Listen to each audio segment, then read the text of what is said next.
El mundo de lo esotérico es amplio y, a veces, con más preguntas de las que quisiéramos.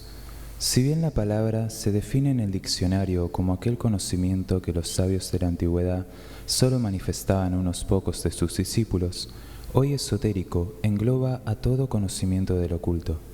Muchos de los grandes hombres que dejaron huellas en la ciencia que conocemos hoy en día eran esotéricos. El saber es una carga, en ocasiones. También es una responsabilidad porque da poder. Entonces, se escogía muy bien a quien darle esa carga y ese poder. Los chamanes, figuras frecuentes en las culturas indígenas como sabios y médicos de la mente y del cuerpo, pueden transformarse en animales, según dicen. Los druidas de la cultura celta europea, que conocían cómo dialogar con las fuerzas del cielo y de la tierra, eran erigidos como tales luego de largos años de pruebas. Debían aprender todo de memoria porque no usaban lenguaje escrito. El estudio de la Cábala, el antiguo texto hebreo, estaba permitido únicamente a muy pocos iniciados en los libros sagrados y aún no es sencillo acceder a él. Todos tenemos una idea de lo que es el bien y por oposición sabemos que es el mal. Podemos aceptar sin problemas que en cada lugar que conocemos hay gente que parece estar de un lado o del otro. También podemos entender que los seres humanos actúan según los motivos que tengan, nos gusten o no. Ahora, pensemos que lo mismo pasa en el mundo que no vemos. Como si fuera otro país, nos adentraremos en ese mundo para entenderlo. Primero, debemos hablar algo de su idioma y comprender con qué leyes se manejan sus habitantes, para no causar ni causarnos problemas. Podríamos comprar un mapa de la ciudad que visitamos y buscar los puntos más importantes, o dejarnos llevar por la curiosidad que nos provoque lo que vamos hallando en el camino. Aquí en esta tierra desconocida no podemos esperar sino sorpresas, pero hay que estar atentos a lo que ya sabemos. Hay bien, hay mal, y gente de un lado y de otro. Podemos encontrarnos con un lugareño gentil que nos indica el camino más corto y seguro, y con otro que nos mande al peor tugurio. Si tenemos dudas, debemos confiar en aquello de lo que estamos realmente seguros. El espíritu de aventura es conveniente, pero las fuerzas que se manejan en lo esotérico son poderosas. Tanto para muchos son las que mueven el universo. Y no siempre estarán de nuestro lado. Crucemos la frontera para iniciar el viaje. La ley fundamental de este lugar es, así en la tierra como en el cielo. Para el esoterismo existe una relación entre lo que sucede en las estrellas y lo que ocurre aquí, en el mundo de los espíritus y en casa. Por eso es posible entender lo que pasa aquí mirando las estrellas, o determinados acontecimientos en el mundo real pueden dar pistas de sucesos en el lado oculto, pero no siempre los mensajes son tan claros. Hay que conocer el idioma de lo esotérico. El lenguaje de este país es el de los símbolos. Sí, como los que vemos en la acera y nos indican que esta calle es de un solo sentido, o que allí hay una escuela. Algunos de esos símbolos son los números y las letras, que significan mucho más que una cuenta del mercado o el nombre de un café, como aprenderemos con la numerología y la onomancia. Otros son un poco más extraños, como los jeroglíficos egipcios, los mandalas o las cartas del tarot. Con ellos se descorre el velo y comenzamos a comprender cuál ha sido y es la historia de este país mágico.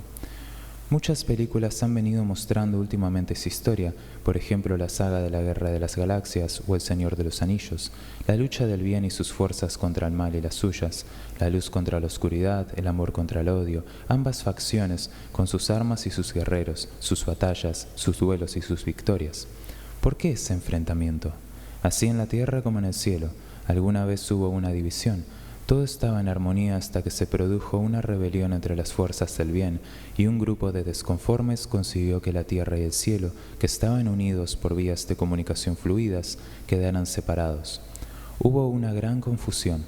Los hombres, en aquellos tiempos míticos, conocieron el miedo, la incertidumbre, la soledad, y ya nada pudo ser como antes.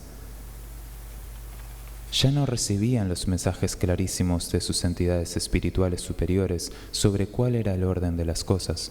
No podían aprovechar su mente en todo su potencial y comenzaron a buscar en donde fuera nuevas leyes, nuevas certezas. Antiguos recuerdos de cómo había sido su mundo antes de la separación se transformaron en mitos, como el de la Atlántida, una ciudad avanzada en ciencia y cultura, donde los seres humanos habían alcanzado límites insospechados de sabiduría.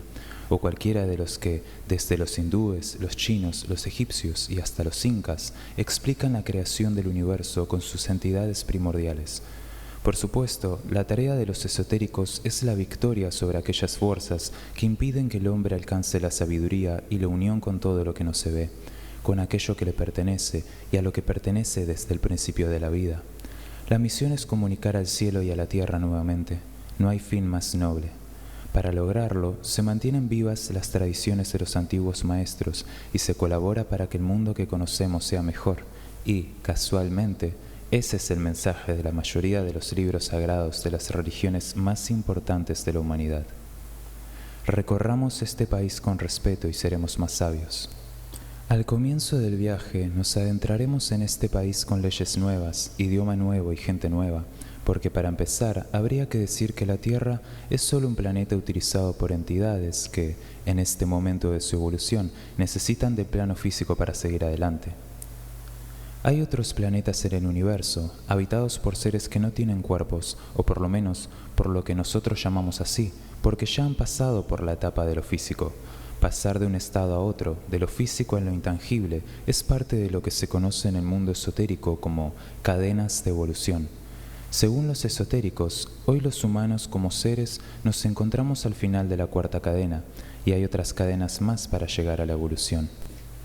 Dijimos que hay planetas donde los seres no tienen cuerpo físico, y también debemos decir que los planetas pueden no ser físicos, sino estar en otros planos dimensionales. Un plano superior al físico es el astral. Algunos seres que habitan la Tierra están en ese plano, y nosotros mismos podemos pasar a él en determinados momentos, como algunas personas lo hacen en sueños. Luego vienen los planos mental y espiritual, y más arriba, los planos búdico y nirvánico, también llamados planos crísticos. Los seres de los planos superiores al físico ya no están influenciados por lo que conocemos como leyes del espacio. Tampoco se rigen por las leyes del tiempo. No obstante, deben cumplir con otras leyes que se les dictan.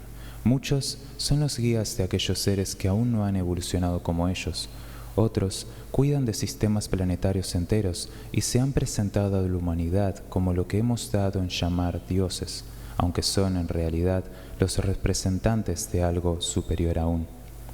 ¿Qué pasa hoy en la Tierra en el final de su evolución en la cuarta dimensión? Si pudiéramos acceder a toda la información que se difunde en el mundo, podríamos descubrir que no pasa un día sin que se mencione un hecho llamativo, como avistamientos de platos voladores o de seres de otros planetas. También hay millones de personas que participan de movimientos espirituales, otras que ponen su amor en acción con solidaridad para los más desvalidos, y voces cada vez más frecuentes sobre nuevas ideas para dar explicación a estos fenómenos. ¿Cuántas veces hemos escuchado decir que llega el fin de esto o aquello? Para los esotéricos, se acerca el momento en que la humanidad evolucionará, sin dolor. Muchas personas que piensan y sienten lo mismo, sintonía de alma, corazón y espíritu, generan cambios, porque la fuerza está en sus almas y el cambio es de adentro hacia afuera. Cada uno debe recorrer un camino para saber y conseguir lo que se llama iluminación. Gracias por escuchar y suscríbete si te ha gustado este video, si quieres seguir aprendiendo acerca de diversos temas del ocultismo y del esoterismo.